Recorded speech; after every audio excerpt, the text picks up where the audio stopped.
Այս պահին ասելիքներ չունեմ, պետք է հասկանանք, որ այն գրությունը, որը շրջանառվում է, արդյոք վավերական է, թե ոչ։ Դրա վավերականության մասին կարող են հաստատել այն անձինք, որոնց անունները շրջանառվում է։ Երբ որ դա կհաստատվի, այն ժամանակ իմ ասելիքները կասեմ։ Սրբազան հայր, տեսեք,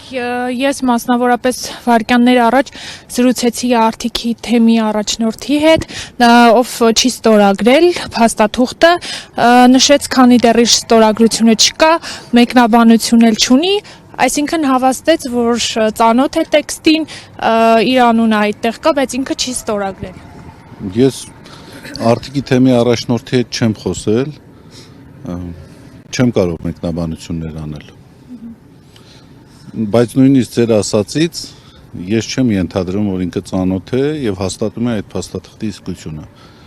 Երբ որ ստորագրող անձինք կհաստատեն, այն ժամանակ ես իմ հետևությունները կանեմ եւ այդ թեմայի շուրջ ավելի հանգամանալից եւ ավելի պատշաճ ձևաչափով կզրուցենք։ Խոսվում է, որ եպիսկոպոսած ժողովում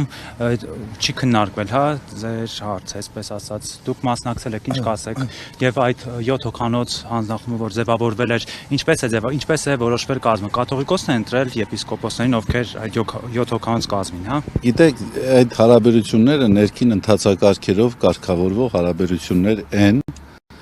Ես պատշաճ չեմ համարում այդ գործընթացի մասին բարձրաձայնել, որքան էլ որ դա հանրային դաշտ է նետվել ինձ համար տարօրինակ կերպով, իսկ մնացածի վերաբերյալ կարող եք իմ փաստաբանը գրառումներ է արել,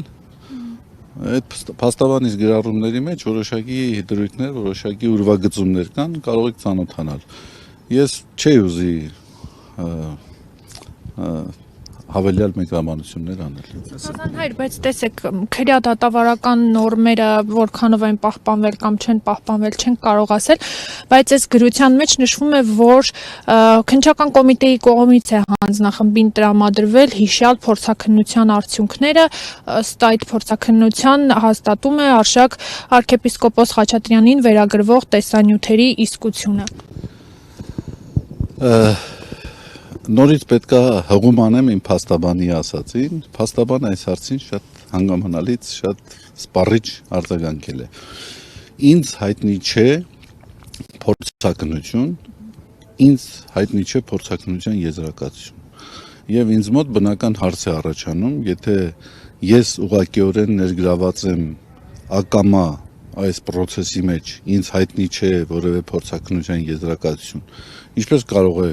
երրորդ, չորրորդ գործին չառնչվող անձանց ձեռքին այդպիսի փորձաքննություն լինել։ Մի ճշտող հարց է, հա, եթե ամեն դեպքում որոշում կայացվի եւ վեհապարն էլ, հա, այդ որոշումը կայացնի ժամանակավորապես, ինչպես նշվում էր նախորդ այդ հայտարարության տեքստում, սառեցնել առժամանակ ձեր պաշտոնները, ինչպես կվերաբերվեք օրինակ դուք, եթե նման որոշում կայացնի վեհապարը։ Գիտեք, ես եթեներով չեմ առաջնորդվում, ցանկացած որոշում պետք է ունենա իրավական կամ գետ տրամաբանական հիմնավորում։ Ես այդպիսի հիմնավորումներ չեմ տեսնում։ Սրբազան հայր, ձեզ Եթեներով չեմ խոսելու։ Ձեզ թիրախավորելով, ձեր անձը վարկաբեկելով, նաև հարված են հասցնում ամենայն հայոց կաթողիկոսին, որովհետև իշխանության ներկայացուցիչները ձեր երկուսի անունն են, այսպես ասած, իրենց հոդվածներում, իրենց հարցազրույցներում անընդհատ նշում եւ քիչ առաջ էլ ազգային ժողովի падգամավորներից մեկը նշել էր, եթե նախկինում ասում էինք հաշված օրեր են մնացել, վեհապար Հայրապետին, ապա հիմա ասում ենք, որ ժամեր են մնացել հաշված։ Այսինքն իրենք ըստ էության չեն հրաժարվում իրենց մտքից վեհապարին հեռացնելու։ Ինձ թվում է ձեր հարցի մեջ բավական հարցերի պատասխաններ տվեցիք դուք։ Այս ամբողջը եկեղեցու դեմ, եկեղեցականների դեմ իրականացվող արշավի ցայտուն դրսևորում է։ Մնացյալը, ինչպես ասում են, տեխնիկայի եւ տեխնոլոգիաների հարց է։ Ես անկեղծորեն ասած չեմ ցանկանում իմ դերակատարությունը որևէ ձևով գերագնահատել եւ կարծում եմ իրականության մեջ գերագնահատում են իմ դերակատարությունը։ Ես ընդհանրապես Մայրաթոր Սուրբ Էջմիածնից շարքային եպիսկոպոսներից մեկն եմ, որ ունի իր դիրքորոշումը, իր կեցվածքը, որը հավանաբար շատերին դուր չի գալիս։ Ես շատ բնական եմ համարում դա, որովհետև ինձ էլ շատերի դիրքորոշումը դուր չի գալիս։ Բայց ի տարբերություն ինձ, մարդիկ, ովքեր ունեն լծակներ, ռեսուրսներ, հետևողականորեն որոշել են իրենց դուր չեկող դիրքորոշումներով հանդես եկող անձին ոչնչացնել։ Ժամանակը ցույց կտա, ինչպես կստացվի։ Սրբազան հայրս ձեզ եկեղեցին Միայն ես կարող եմ ասել, որ իմ դիրքորոշումը եղել է, մնում է եւ շարունակելու է նույնը, չի փոխվելու։ Այս պահին պարակտված է, որովհետև եթե ինչու հիմա սկսեցին ձեր հոգևոր եղբայրները լուր հետևել պատարակների ժամանակ ամենայն հայոց կաթողիկոսի անունը զեղչելուն, ոմանք նաև լուր հետևել են թեմի առաջնորդի անունը զեղչելուն։ Գիտեք, ես չեմ կարող այդպիսի գնահատական տալ։ Եղել են մասնակի դեպքեր, որոնք կարգապահական միջոցառումների շնորհիվ համապատասխան համարժեք արձագանք են ստացել։ Կան նաև առանձին այլ դեպքեր, որոնք եւս համարժեք արձագանք կստանան։ Ինչ վերաբերում է վերջին ստորագրված նամակին, նորից եմ կրկնում, ես տակավին հիմքեր չունեմ ամբողջական հաստատելու, որ այն անձինք, որոնց անունները նշված է, իրենք կրում են այդ պատասխանատվությունը։ Երբ որ իրենց կողմից շոշափելիորեն, առարկայորեն կհրապարակվի, կհաստատվի, այն ժամանակ մենք այդ թեմայի շուրջ ավելի առարկայորեն կխոսենք։ Քիչ առաջ օրինակ եպիսկոպոսներից մեկը նշեց, որ տեղյակել չէ այդ թե ինչպես է հայտնվել այդ ցուցակում։ Խնդրեմ իմ ասացի դրսևորումներից, վկայություններից մեկը, որ դուք ինձ օգնեցիք բերեմ։ Սրբազան, ամեն դեպքում հնարավոր է ինչ-որ պահի դուք ինքներդ որոշում կայացնեք եւ հեռանաք այս իրավիճակը հանգստացնելու մեղմելու համար։ Ինչու համար հեռանամ։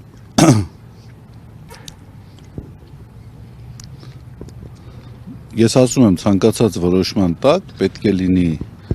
իրավական, կանոնական այնտեղ չնշեցի, կանոնական,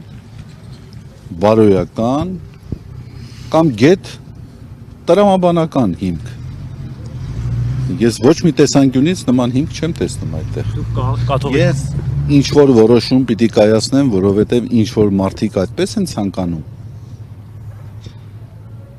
Դա դուք ճիշտ եք համարում։ Իհարկե ոչ։ Այդուհանդերձ հիմա արդեն սկսում են խոսել, որ այսպես թե այնպես Նիկոլ Փաշինյանը հասնելու է իր ուզածին եւ վեհափառին հեռացնելու է։ Օրինակ մեր գործընկեր լրագրող պատմաբան Կարպիս Փաշոյանը նշում է, որ լուսավորչի գահը փոխանցել Միքայել arczepiskopos Աջապահյանին կամ որևէ այլ խոցելի, պատկառելի եւ հեղինակավոր եպիսկոպոսի, որի զորու կլինի պաշտպանել եկեղեցու միասնությունը ու դիմադրել իշխանության բռնաճնշումներին։ Գիտեք ինչ, լուսավորչի գահը ընծա չի, որ կաթողիկոսը կամավորաբար իր նախընտրությամբ որևէ եպիսկոպոսի, arczepiskopos-ի նվիրաբերի։ Ամենայն հայոց կաթողիկոսը լուսավորչի գահին բազմել է ազգային եկեղեցական ժողովի որոշմամբ։ Ազգային եկեղեցական ժողովի որոշմամբ։ Եվ ազգային եկեղեցական ժողովն է իզորու կաթողիկոս ընտրելու։ Կարծում եմ պատասխանեցի ձեր հարցին։ Եվ վերջին մի ճշտող հարց, մասնավոր զրույցներ ունեցել եք օրինակ դուք այն եպիսկոպոսների հետ, ում անունները այս ցանկում կա, եւ նաեւ ինչու՞ չէ կաթողիկոսի հետ այդ հարցով դիրքորոշում ինչպիսին է նրա։ Գիտեք ինչ, ես պատշաճ չեմ համարում մասնավոր զրույցների մասին բարձրաձայնել։ Դա պատշաճ չի։ Ես հիմա պատկերացրեք ձեզանից որևէ մեկի հետ ունեցած իմ մասնավոր զրույց հրապարակեմ։ Դա պատշաճ չեմ համարում։ Կարող է դա ընդհանուր ցավալի պրակտիկա է այսօր, բայց դա ես նորմալ չեմ համարում։